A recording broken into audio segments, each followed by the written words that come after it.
timing system.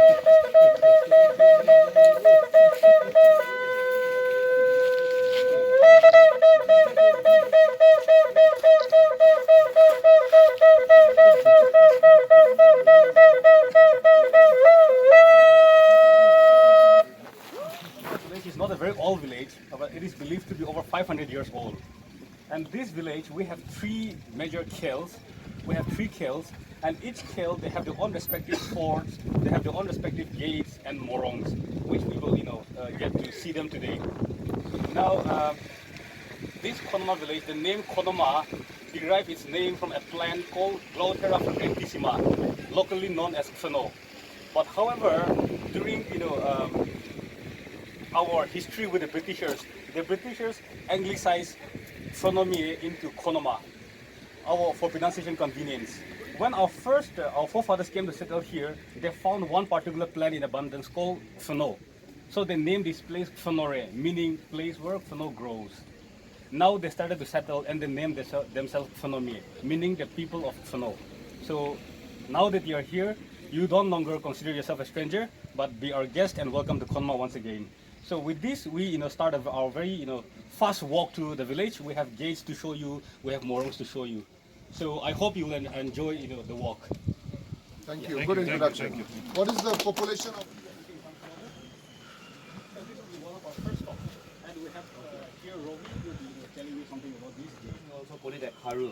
So the ceremonial gates, they played a very important role for Nagas during the olden days. So these were the first line of frontiers for the villagers.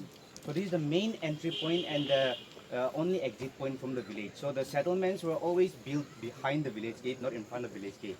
And then now with changes in times, we see that we have houses built in front of the village gate as well. But then during the olden days, all the houses, all the settlement areas were always built behind the village gate. So and then the village was, if we were to look at the geographical feature of Khonoma during the olden days, then there were no houses like this back then. It was all just hilly places. So it was impossible for intruders or anybody to penetrate the village if the village gate was closed. So these village gates, they played a very important role. And then we have 7 such village gates in the village, around the village, which are like the main entry and exit points to the village. Some of the village gates would be leading to the paddy fields, some would be leading outside the village and whatnot. And then all the different inscriptions in this village gate, they have different meanings. So the most common thing that you will find in any ceremonial gate is the head of the mitun. The mitun, it plays a very important role in Naga society because the animal, it is a symbol of wealth. And then this is the horn of the mitun, which we Nagas, we normally use it for drinking brew. Also, we also blow the horn as a sign of alarm to alarm the villagers if there are any intruders coming in the village and whatnot. The 4 circular structures, it represents the older religion that was followed before Christianity came to us, which was animism. So our ancestors also believed that there was some supernatural being that was watching over us, which we could not see with our naked eyes. So in order to symbolize something like that, they marked it in the form of the full moon. Not just the full moon, but then in some places we see stars, the half moon and whatnot. So like the constellations around us. And then these 2 circular structures, this represents the breast of a woman, which in turn means fertility. But then the most prominent symbol amongst the ceremonial gate is this Naga warrior right here, this structure right here. This actually tells the story of the village, the bravery of Khonoma and whatnot. So this is a symbol of a Naga warrior. So during the olden days, the gate could be open and closed. But then after Christianity came to us and then after the clashing stopped, we made a permanent structure of this, and then the original structure of the village gate is still back here. It's made of wood. Yeah, you can take a look at it after we are coming through here. Good. Thank you.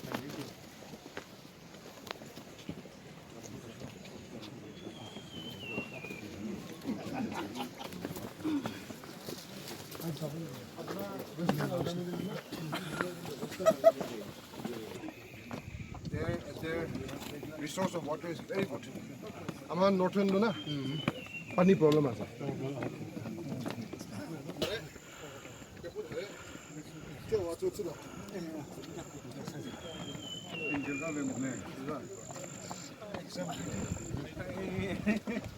First time.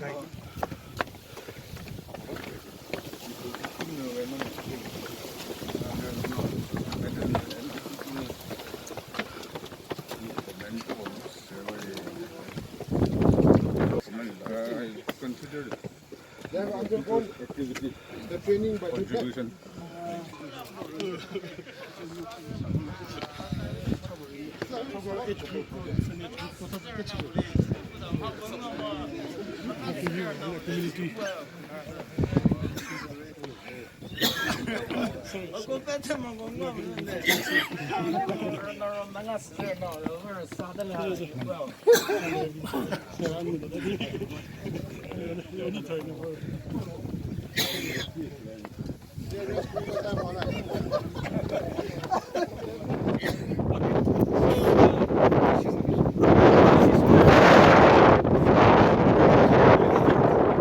This village Khonoma, we practice the system of cultivation, and this is one of them. We call it the terrace cultivation.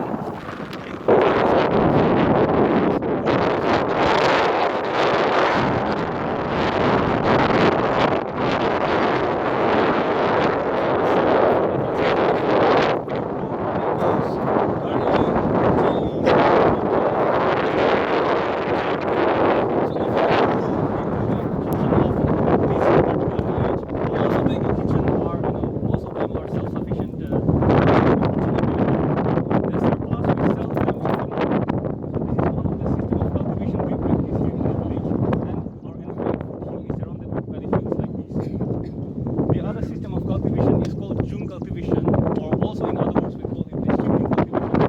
So if you look up somewhere there in the middle, you see some cleared portion over there. That is where we practice our Jung cultivation. You know, Jung cultivation is one of the systems that is practiced largely by the Nagas, also the northeastern part of India. But however, the system of operation becomes a little different for different people. In Arunachal, what they do is, some part of Arunachal, they burn the entire hill and they practice only where it is accessible.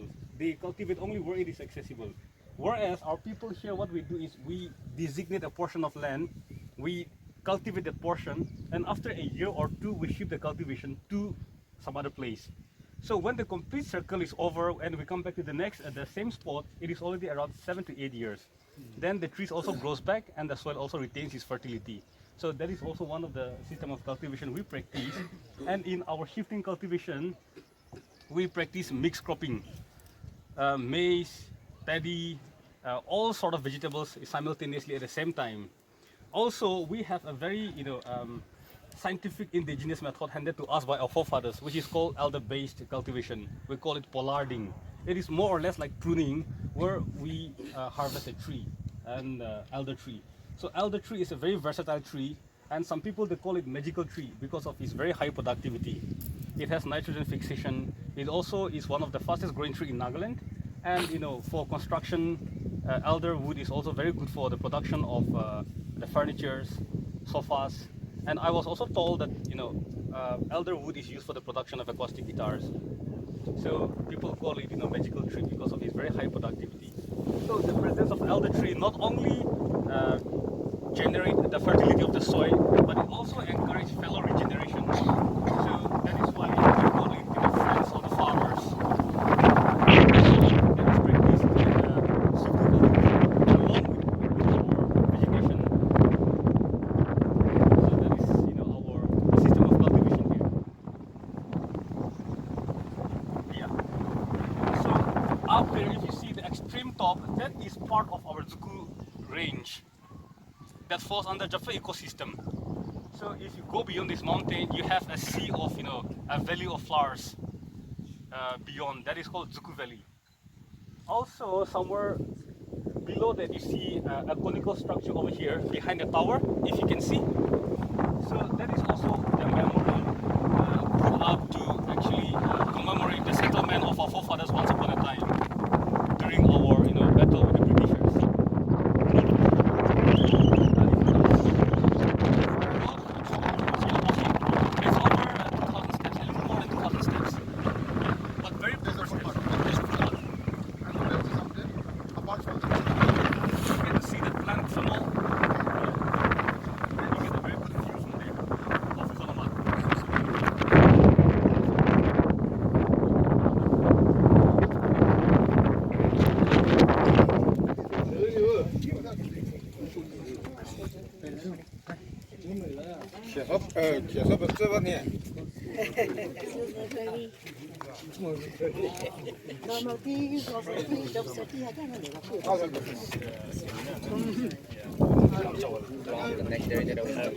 Puffed rice. Job steers. Yeah. Informations were passed out from the forts and also from the roads, which we'll be seeing later on. And then the compartments that you see down there, when we go down there, we'll be seeing some. These compartments were used for keeping the women and children safe during clashes. So that was the main purpose of these forts. And then it is said that there are always 3 levels to a fort. So the first level is down there, and then the second level is up here, and then the third level is up here. So whenever there's a clash going on, there are always 3 battles that are fought. Starting from the bottom, if they have conquered the villages from down there, they will move up to the next level. From the next level, if they go up here, and then if they have kept, they were able to defeat the villages from this fort, and they can say that they have captured the Mehrama fort. So likewise, these forts, they played a very important role during the olden days, and then now we use it, these days we just use it for community purposes, but then we preserve it to, for younger people like us to know our culture and tradition and its uses.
Brilliant, thanks so much.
If anybody wants to learn about this fort, he's going to explain now. This is also one of the forts.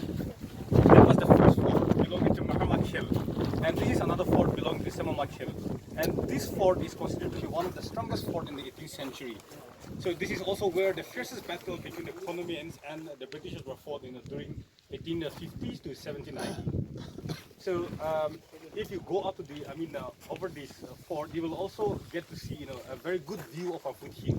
And during their time, Khonoma was, a very shy, hidden village, because geographically speaking, everything was surrounded by mountains, and you can only come to this Khonoma except through this opening, which is towards the northern part, this side. So if you go up, you'll be able to see, the ridge that is opening.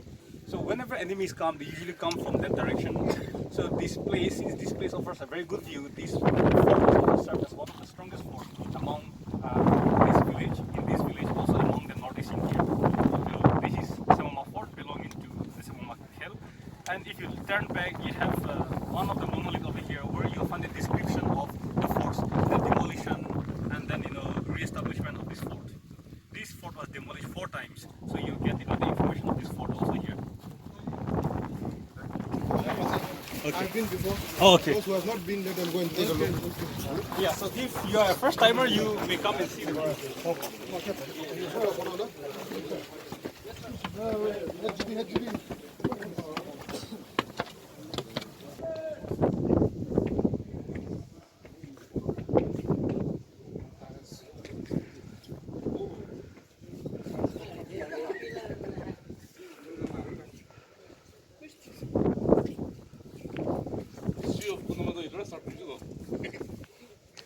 Yeah, the beauty of the fort is also like this. From the first fort, which is Mahama, you'll be able to see only this fort. But from this fort, you'll be able to see both Mahama Fort and Khonoma Fort, which is down there. So that is how war signal was also passed accordingly.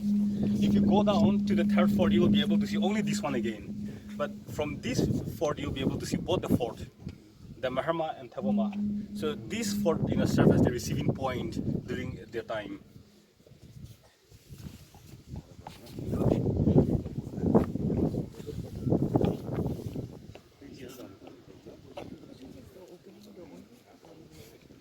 This reach.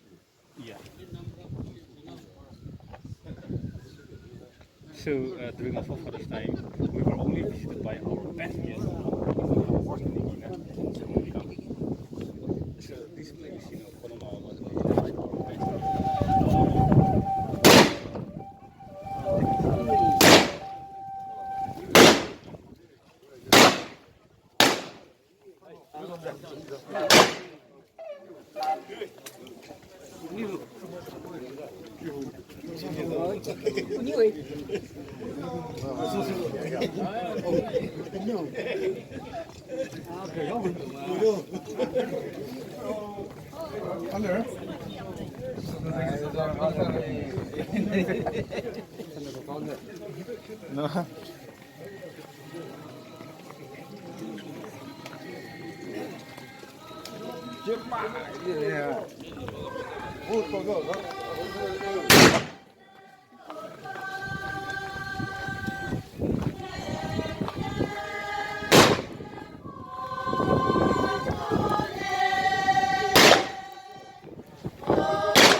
And today, the festival, being the festival of the youth, we call it Teprani. So today, we celebrate with the earnings from our agricultural activities. So when these young boys and girls they attain the age of puberty, we form a group which is called age group, Tessa, we call it. And once this age group is formed, everything becomes a competition, starting from walking to hunting to singing to dance to almost everything becomes a competition. So if you are not a part of this morong at any point of your life, you will not find yourself, competent in the society. So you are in the long run you are cornered. So if you are a part of this morong during your childhood, you learn your lessons from your elders, and this is also where we learn our virtues from our elders. Our elders say, always be the first person to greet your elders. So everywhere I go, even if I know them or I don't know them, I keep greeting them, I keep wishing them. So that keeps us together. That creates a sense of belongingness in the village. Also, my elders say, never show wrong direction to strangers. That is also one of the virtues I learned from this morong. So even till date, even though this is not always in full operation, we still have great respect for this place because this is where we learn our first lesson. Yes. So this is a short information about our morong. It's like a gurukul where you learn your lessons. Yeah. So this particular morong, is it still being occupied by some people? Yes. Even now? Yes. So this morong belongs to one particular family. What happens is, in a way, they were also very generous because they give the best part of the house to the public where they can come use it as a sitting place. Also in the next room, we have the male dormitory where the youth, the boys come and sleep together. So we have over 20 morongs like these where some of the morongs are still in active operation. We still have the boys coming to sleep in the evening. So one way they were very generous because they give the best part of the house to the people. Also at the same time they were also best protected in a way because they have the most number of youths there. So it's win-win situation during the time.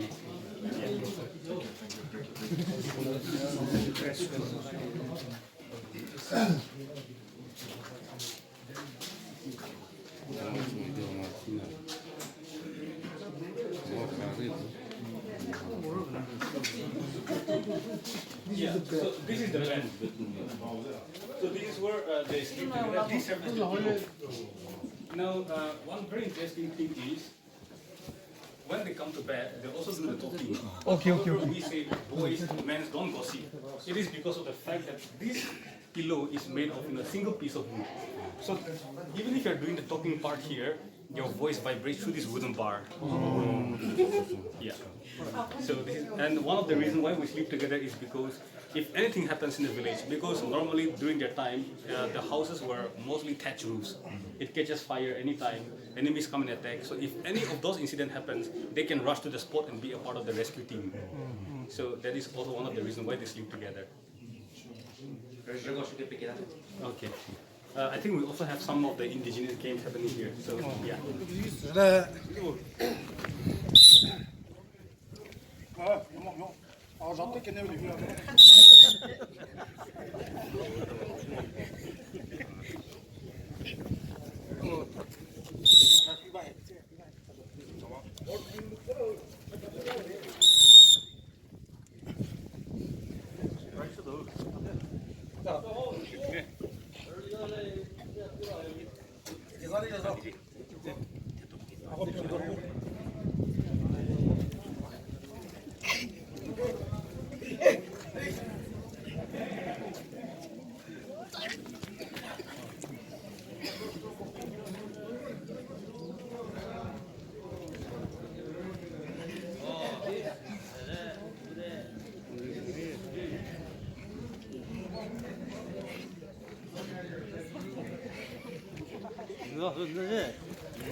gun was brought to this village, during the times of war with the Britishers. Yeah, ever since we started preserving, and this is Where still in it was brought operation. from? It was brought from, I don't know, maybe somewhere around Assam. Okay. Yeah. So it is not manufactured here, no? Again to the man. But we got an idea from the Britishers. Okay. And it is still used. That is still Yes. How many? This is the only one, the big one. How's the there?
Mama,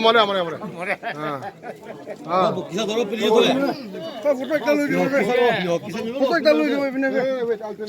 Turn this side. Yes.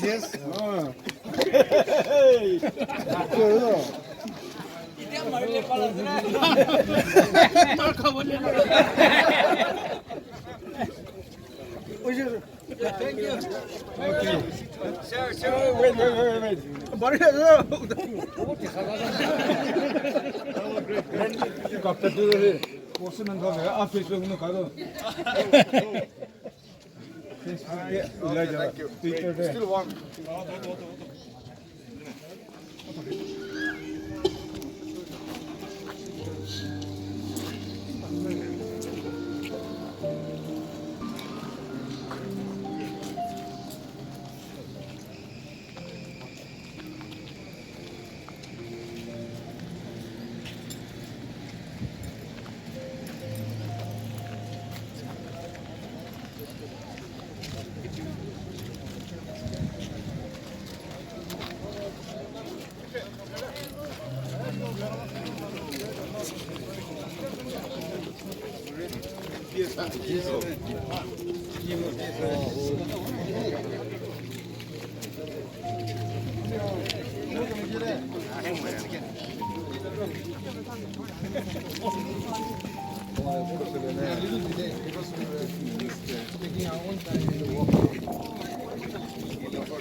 Come.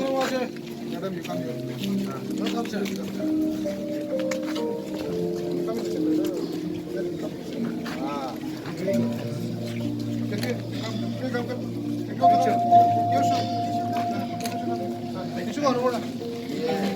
Very good.